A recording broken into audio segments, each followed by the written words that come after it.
Perfecto.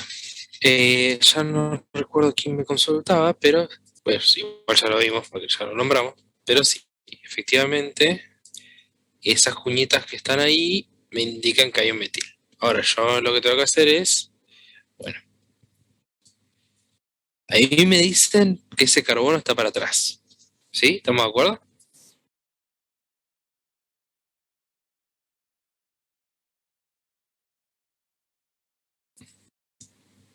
¿Estamos de acuerdo? Ahí me está diciendo que ese metilito va para atrás. Sí, sí. Bien.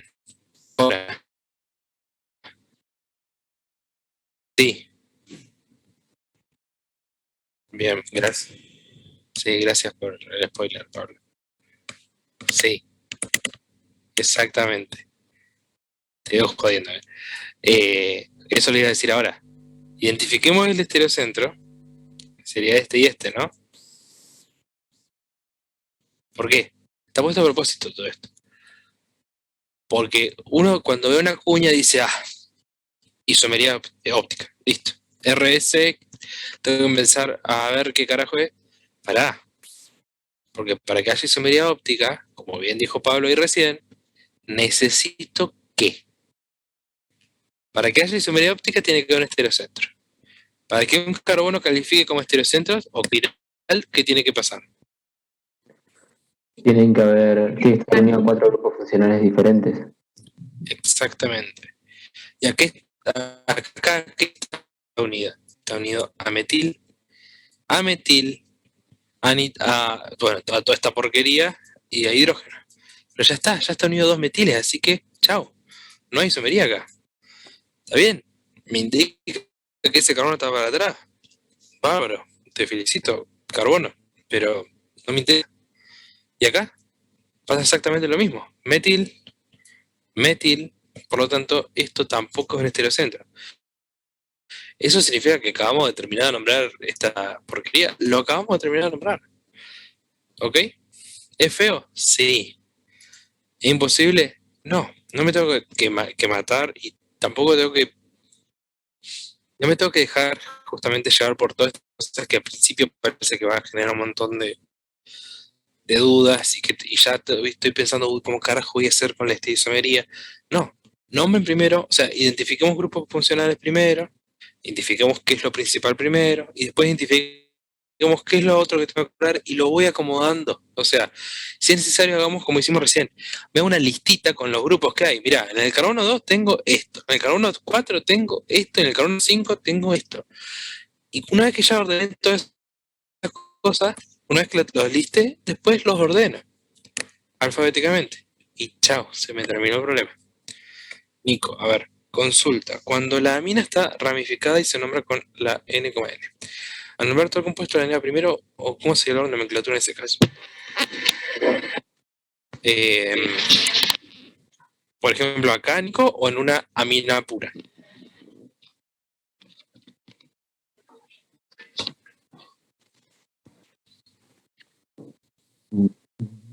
Ok. Por ejemplo, busquemos una por acá. Que tengo una amina pura por acá.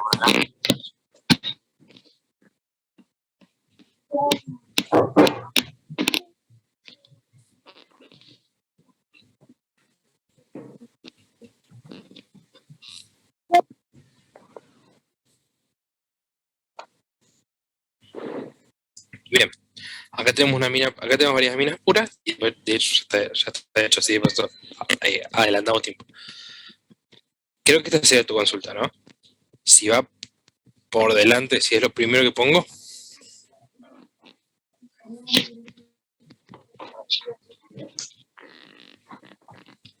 O sea, lo pongo, pero siempre y cuando, o sea, siempre respetando lo que tenga ahí.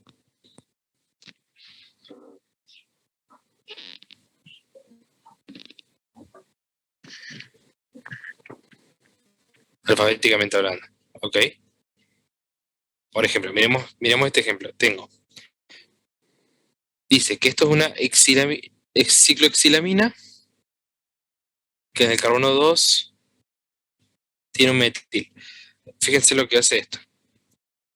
Bueno, identifica dónde hay metil. Dice, tengo metil en la N y tengo un metil en el carbono 2. Entonces nombra como dimetil al 2,N.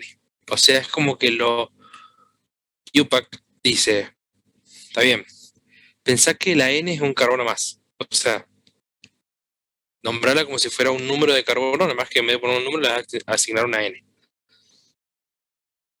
No sé si se entiende. O sea, no es para, perfecto, buenísimo, no es para complicarse mucho la vida. Si eso hubiera sido un carbono, lo hubiera nombrado como el carbono número tanto. Bueno, este sería solamente N. Bueno, ¿con qué seguimos? Profe, yo tengo una duda en el parcial, o sea, ese, el último que vimos, ¿Listo? ese, ahí arriba, donde está entre el bromo y el oxígeno. Ese no puede ser un estereocentro, ¿no? ¿Este? Ujú. Bien, los heterocentros ópticos, para tener isomería óptica, tienen que ser carbonos sp3. Ah, claro, Este no califica porque no es un carbono sp3, es un carbono sp2. está bien. Gracias, profe. ¿Ok?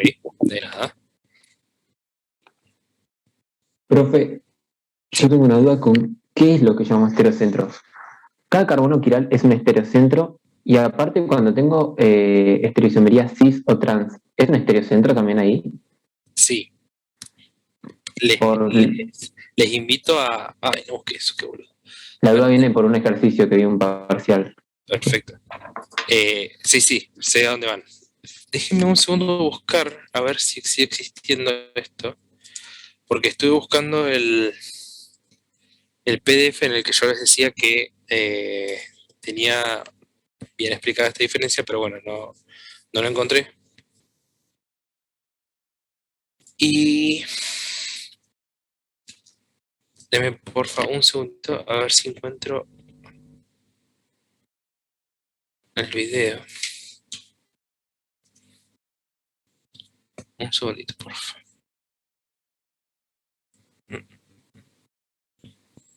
Ahí. Ahí. Química orgánica.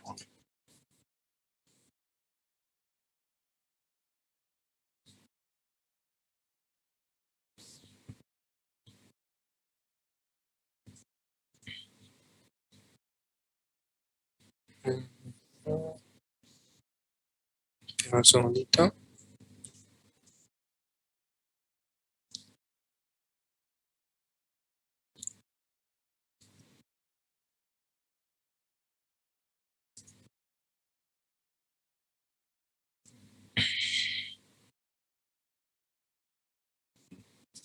Creo que está acá.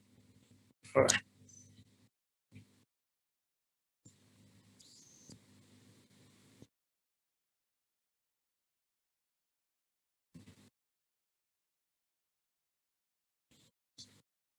Posición.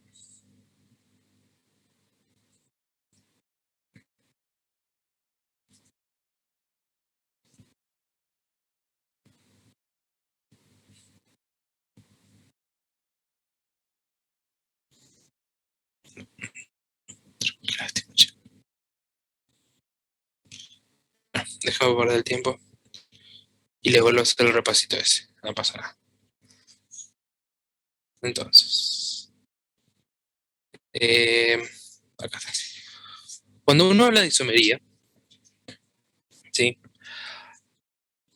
Capaz que los que estuvieron mirando las consultas, esto ya lo he escuchado varias veces, no importa, mejor. Disculpen.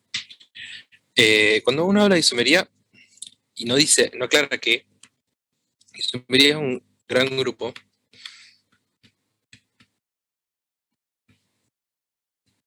que es básicamente cuando dos compuestos comparten la misma fórmula molecular, pero son distintas cosas. ¿Y cómo sé que son distintas cosas? Y porque se nombran distinto. ¿Ok? Y la isomería se divide en dos grupos grandes.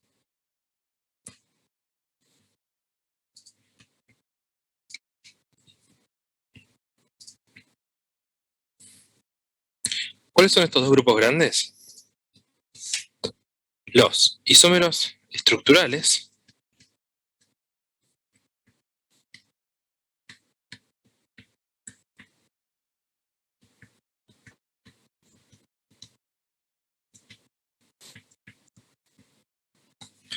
y los estereoisómeros.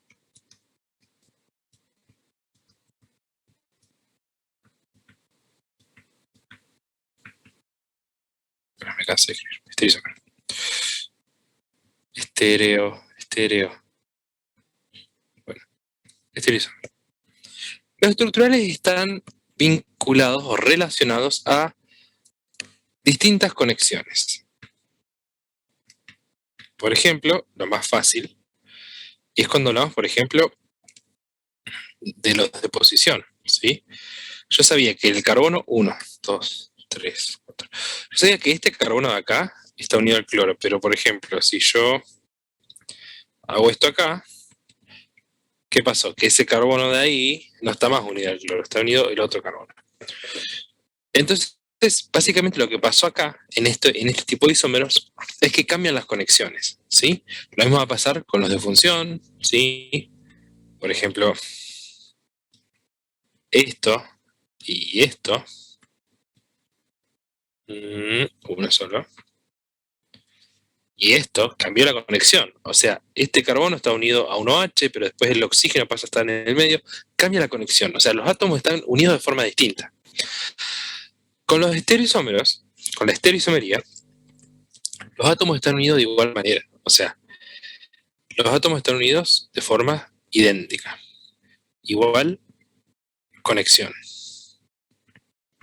Pero tienen diferente disposición espacial.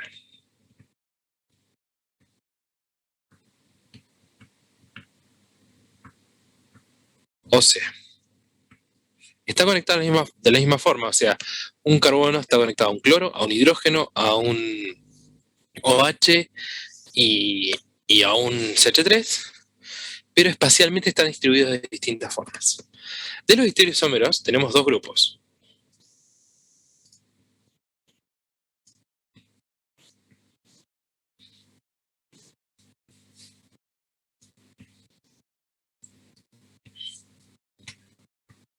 A los ópticos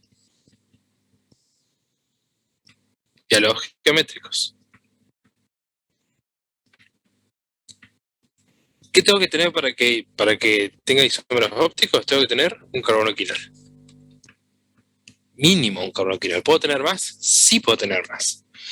Y para tener geométrico, ¿qué tengo que tener? Tengo que tener un doble enlace que esté unido a cosas distintas cada carbono. Este carbono lo voy a llamar A para que no se hagan una mala idea, ¿sí? Este carbono lo voy a llamar A y este carbono lo voy a llamar B. Entonces, tiene que estar unidos a cosas distintas, por ejemplo.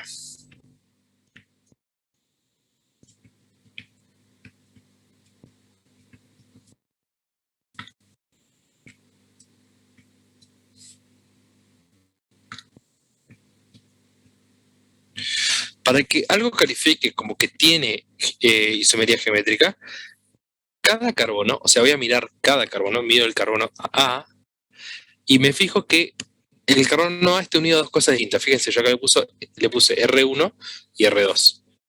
Y me fijo que el carbono B esté unido a cosas distintas, R1 y R2. ¿Pueden que estas sean las mismas entre sí? Sí, no pasa nada. Pero lo que no tienen que ser iguales son en el mismo carbono, ¿ok? Si cumple con eso, tengo isomería geométrica. Ahora, como los dos están dentro de la gran clasificación de estereoisómeros, tanto un carbono asimétrico como un doble enlace que presenta isomería geométrica son estereocentros. O sea, estereocentro no es únicamente un carbono chiral, sino que también es un doble enlace cuyos carbonos están unidos a cosas distintas por separado. ¿Se entendió esta clasificación? Sí, perfecto, quedó claro. Buenísimo. Y además tenemos más para seguir detallando acá adentro. Dentro de los isómeros ópticos yo tengo dos clasificaciones. Bueno, anda para donde quieras, flechita. Y acá tengo una sola. ¿Cuáles son esas dos clasificaciones? Bueno, tengo a los enantiómeros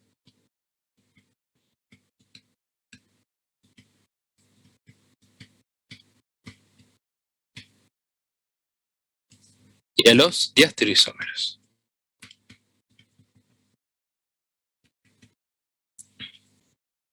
O sea, ¿cuándo tengo enantiómeros? A ver, si yo tengo un único carbono quiral, estamos de acuerdo que yo voy a tener al R y voy a tener al S. ¿Estamos de acuerdo? Entre sí, el R y el S van a ser enantiómeros. ¿Por qué? Porque uno va a ser la imagen especular de la otra. De hecho, eso significa enantiómeros, que son uno la imagen especular de la otra. ¿Y los diastereoisómeros qué van a hacer? Y van a ser isómeros ópticos que no es uno la imagen especular de la otra. Por ejemplo, si mi compuesto es el RS, la imagen especular va a ser cuando invierta cada uno de los carbonos. O sea, cuando yo digo RS, creo que me entienden todos que estoy diciendo que tengo dos carbonos quirales y uno está en R y otro está en S. Pero si no, lo voy a poner, por ejemplo, 2R, 3S. ¿Sí? ¿Cuál va a ser la imagen especular de esto?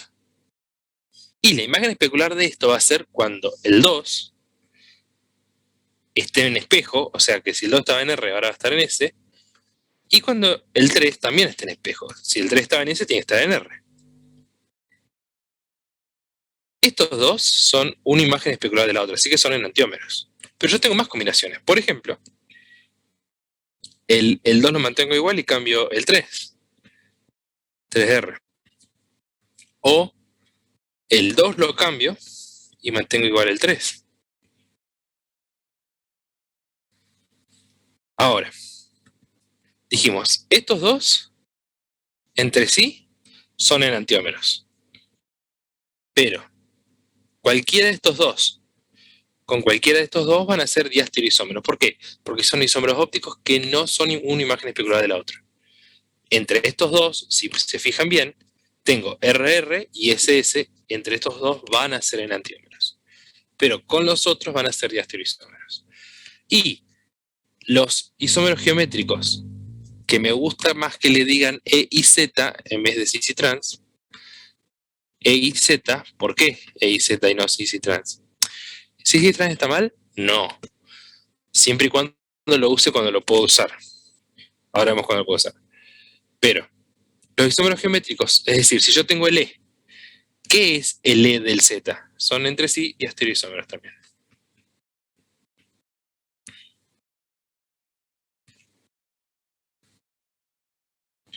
O sea, que si a mí me piden, si a mí me dan, por ejemplo, el Z, me piden que dibuje su isómero y que lo clasifique, yo ya sé que si dibujo el E, estoy dibujando su diastereoisómero. Ahora, si me dan, por ejemplo, el R, lo que sea, y me piden que dibuje su isómero, sé que su isómero va a ser el S y que va a ser un enantiómero. ¿Se entendió más o menos la clasificación?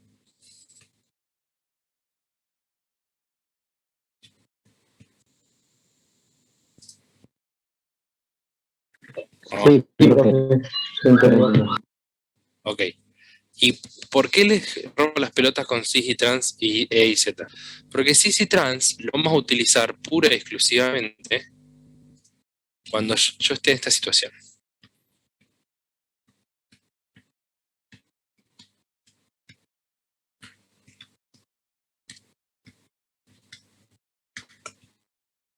Esto es trans y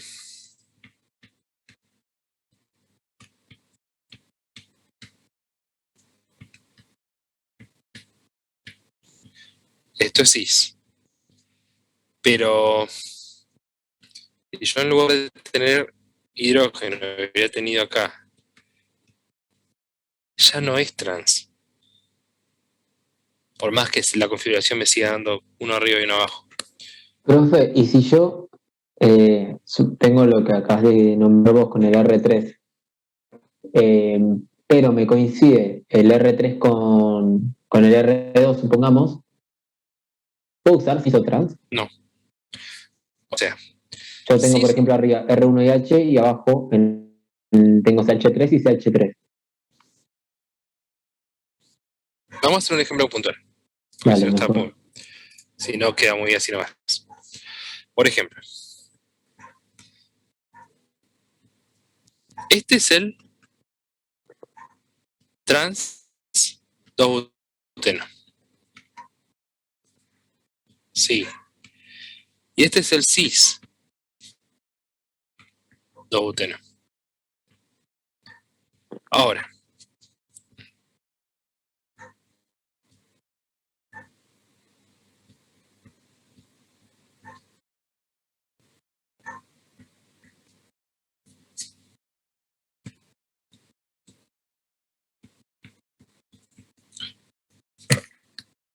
claro. Estamos de acuerdo que repasemos cómo tenemos que hacer esto. Miro este carbono y me fijo que está unido a un CH3 y a un hidrógeno. Lo más importante es CH3.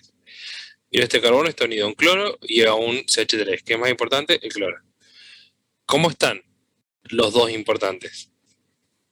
En En planos lados distintos, diferentes. En plan lados diferentes. Entonces uno estaría tentado a decir trans, pero no estaría bien. Porque trans y cis lo puedo utilizar solamente para dobles enlaces disustituidos. Es decir, que el doble enlace solamente tenga un sustituyente acá y un sustituyente acá. Y que el resto sea hidrógeno. Acá yo tengo un solo hidrógeno, que es este de acá. Esto necesariamente lo tengo que llamar E. Si le pongo trans, está mal. ¿Está mal a punto que me van a anular el ejercicio? No, va a valer la mitad. Pero además, si vengo a puntos, porque hace rato no me conviene perder esa mitad de puntos. ¿Sí? Mi recomendación, si utilizan E y Z, no la van a errar nunca. ¿Sí? E y Z es válido siempre. ¿Esto lo puedo llamar el E2-buteno? Sí. ¿Esto lo puedo llamar el Z2-buteno? Sí. E y Z es válido siempre. Cis y trans solo si es disustituida. Acá están los dos más importantes. Este es el Z, no es el cis.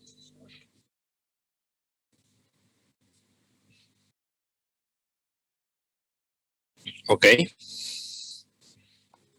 Sí, perfecto. Bien. Profe, una consulta. Ahí, ¿cuál tiene el mayor punto de ebullición? ¿De cuál? ¿De los cuál? ¿Con el Entre cloro o sin el el, cloro? entre el E y el Z, que tiene el cloro. Ok. Entre esos isómeros, ¿cuál es el que tendría mayor punto de ebullición? No, estoy por ahí. Con el cloro. ¿Estamos hablando con el cloro? Sí, mi pregunta sería en general entre dos isómeros geométricos. Ok. Lo que pasa es que va a depender si la molécula es simétrica o no. Si lo vemos sin el cloro, es bastante más fácil de ver. Bastante más fácil de ver la sutileza de lo siguiente. Por ejemplo, si vemos sin el cloro, el trans 2-buteno y el cis 2-buteno va a tener un mayor punto de ebullición aquel que tenga un mayor momento dipolar. Si yo me doy cuenta, el momento dipolar.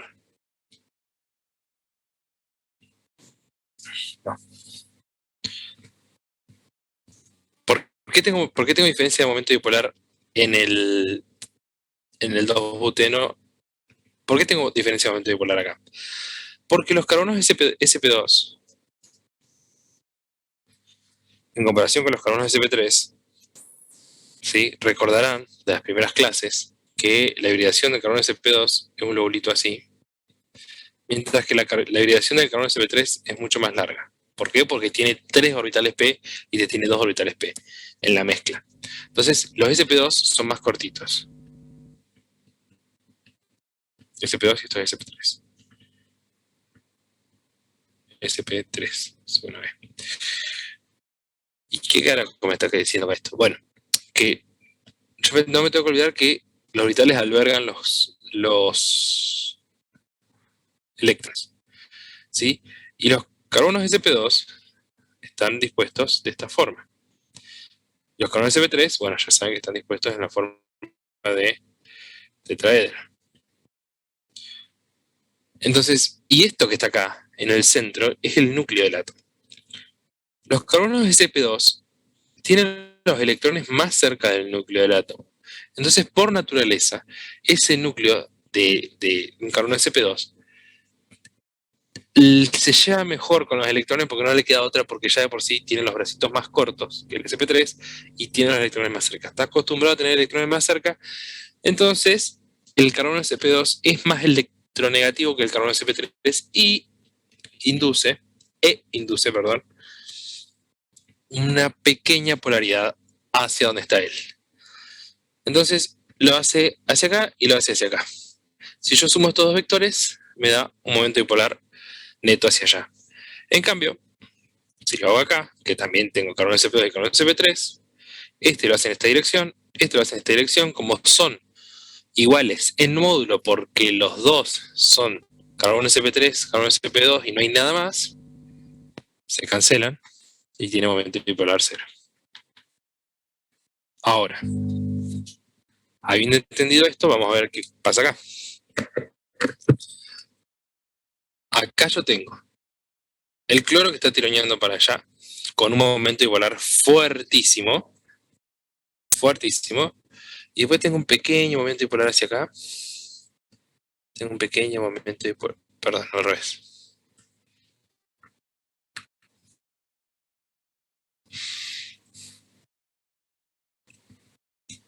Y acá tengo pequeño momento dipolar hacia acá, pequeño momento dipolar hacia acá, y un fuerte momento dipolar hacia acá. Estos dos se van a cancelar y me va a quedar solo el del cloro. Estos dos van a aportar al del cloro. Entonces, en este caso, ¿qué les parece? ¿Cuál de los dos va a tener mayor punto de ebullición?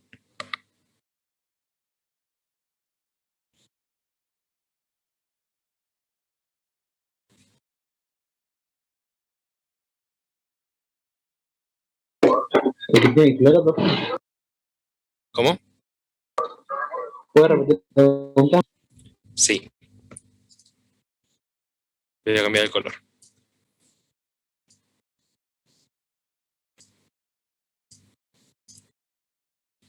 ¿La diferencia de electronegatividad que hay entre el carbono sp3 y el carbono sp2 existe? Sí. Ahora, ¿es comparable con la diferencia de electronegatividad que tiene el carbono con el cloro? Ni en pedo. La diferencia de electronegatividad entre el carbono y el cloro es abismal. Entonces, el cloro tironea de los electrones, pero muchísimo. Dijimos que los carbonos sp2 tironean un poquito de los electrones del carbono sp2. Es cierto, entonces, está. Un pequeñito momentito dipolar, pequeñito momentito dipolar. Acá pasa lo mismo, sí. Los sp2 tironean hacia allá y los sp2 tironean hacia allá. ¿Y después qué tengo? Y después tengo el del cloro, que es un momentazo dipolar. Pero bueno, ¿qué hago? Acá me fijo que estos dos, que tanto este como este, son iguales en módulo, porque es un carbono sp3 a carbono sp2, carbono sp3 a carbono sp2. ¿Ok? Sí, Entonces, se me tenderían a cancelar. En cambio acá, estarían aportando. Se suman y me da en esta dirección, hacia acá arriba, por más que sea chiquitito, y se terminaría sumando a este de acá para terminar dándome este momento dipolar, que sería en efecto un poco más grande que el del cloro solo que tengo allá abajo. entonces ese de arriba tiene mayor punto de ebullición Sí, por el momento dipolar. por el momento dipolar.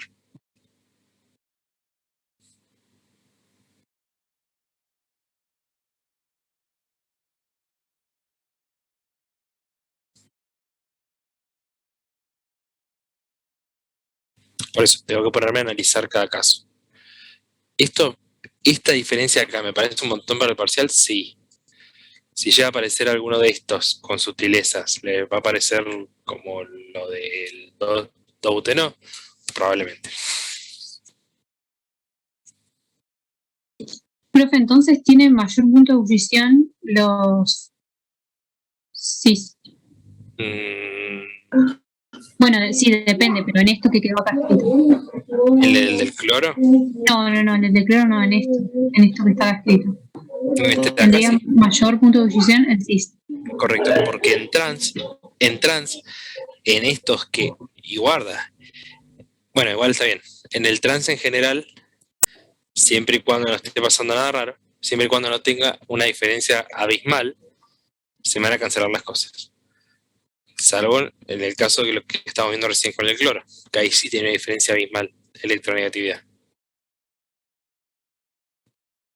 O sea, pero fíjense que ahí está la diferencia. O sea, ahí está la sutileza de lo que estábamos hablando recién. Yo puedo afirmar de que casi siempre el trans va a estar por debajo que el cis. Sí, eso sí, pero que el E del Z, eso no. Y ahí vuelvo a poner lo que había puesto recién.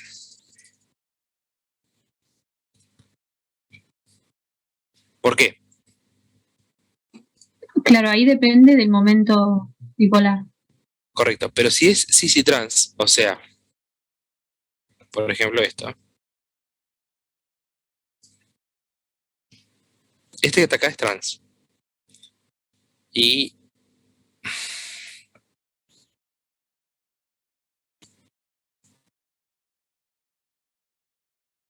este sería cis. Acá, si bien los momentos bipolares, bueno, justos, son iguales, ¿no? Pum. Vamos a hacer un poco distinto. Ahí. Ahí está. Acá, los momentos bipolares de cada lado no van a ser exactamente igual. No van a ser exactamente igual, ¿sí? Acá yo estoy exagerando, ¿no? Pero capaz que este es un chiquitín, un pelitín más largo, porque no es simétrica la molécula. Acá era simétrica, por lo tanto eran iguales, ¿sí? Y acá, los momentos bipolares, también. Ese va a tener ese tamaño y este va a ser un pelitín más largo. De todos modos, la mayor parte de estos dos se va a cancelar. Y capaz que me queda un pim. Pero estos dos se van a sumar por completo y me van a quedar así. O sea, si estamos hablando de cis y trans, si estamos hablando de cis y trans, no de E y Z.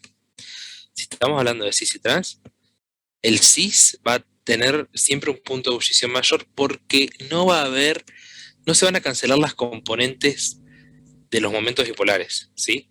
Sean iguales o no en módulo, ¿sí? Porque acá, o sea, nunca se me van a terminar cancelando porque siempre van a estar en dirección que se sumen. Acá están en dirección opuestas. Entonces, sean iguales o no, un poco me voy a comer de cada uno de esos dos. En cambio acá nunca voy a restar, siempre se van a sumar. Ahora, cuando ya está trisustituido, la cosa cambia.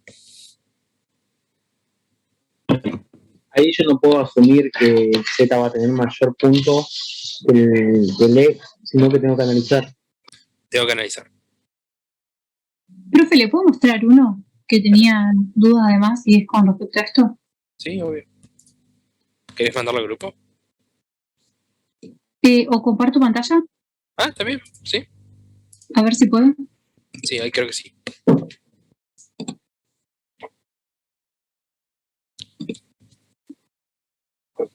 ¿Ahí se ve? Sí. Es el 2. Primero había que hacerlo. Ajá. Y después decía... estoy compartiendo. A ver, voy a compartir de otra manera.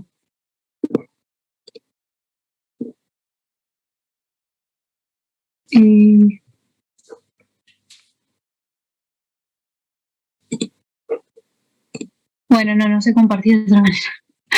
Luego así. Sí, pues sí, un desastre. Pero después decía de ese que había que hacer un isómero geométrico del compuesto 2, bueno, ese, que presente mayor punto de ebullición. ¿Y por qué? Yo hice geométrico, pero el único que se puede hacer. En realidad. Bien. Pero no sé, ahí. Bien. Ok, este que está acá es el Z. Bien. En este caso que tenemos nosotros acá, a ver si puedo anotar, creo que sí. Sí puedo. Bien. En este caso, la diferencia de electronegatividad, ¿dónde la tenemos? Así heavy. En esta. A ver. Ah, no, qué boludo, eso no era. Bórrate. Ahí está. Acá, los átomos electronegativos, ¿cuáles son? En el doble enlace. El cloro y el bromo. Bien. ¿El bromo es más o menos electronegativo que el carbono? No más. Más, perfecto. Entonces yo voy a tener acá así, uno así, ponele, bastante heavy, y uno así, no tan heavy. Al fin y al cabo, voy a tener esto. Y ahora decía que presente mayor. Mayor, sí. Apa.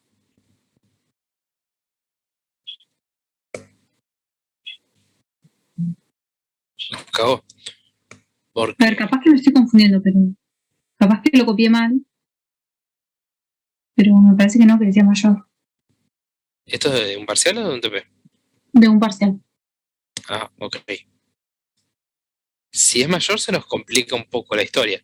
Porque si nosotros ponemos al bromo para arriba,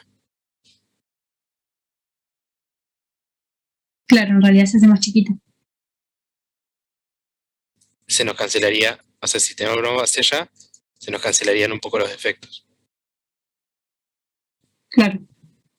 Y sería más chica, sí. Probablemente tendría que haber dicho menor. Bueno, y ahí sí. Por eso también guarda, o sea, tengan cuidado con los parciales porque a veces, o sea, a veces no. Sí, pueden haber errores. Muchas veces hay errores. No, capaz que es error mío, no sé. Y que se corrigen aparte en el momento. Tipo, chicos, acá era menor, disculpen, anótenlo, y eso no queda anotado, lamentablemente. Claro. Pero sí, o sea, ya tengo identifico que si yo muevo de posición cualquiera de los dos, por ejemplo, si subo el bromo, los momentos bipolares se me van a tender a cancelar. No del todo, estamos de acuerdo, porque no va a tironear el cloro igual que el bromo. Pero voy a tener una resta al fin y al cabo, que acá no la tengo. Entonces se me va a complicar tener un punto de ebullición mayor. ¿Ok?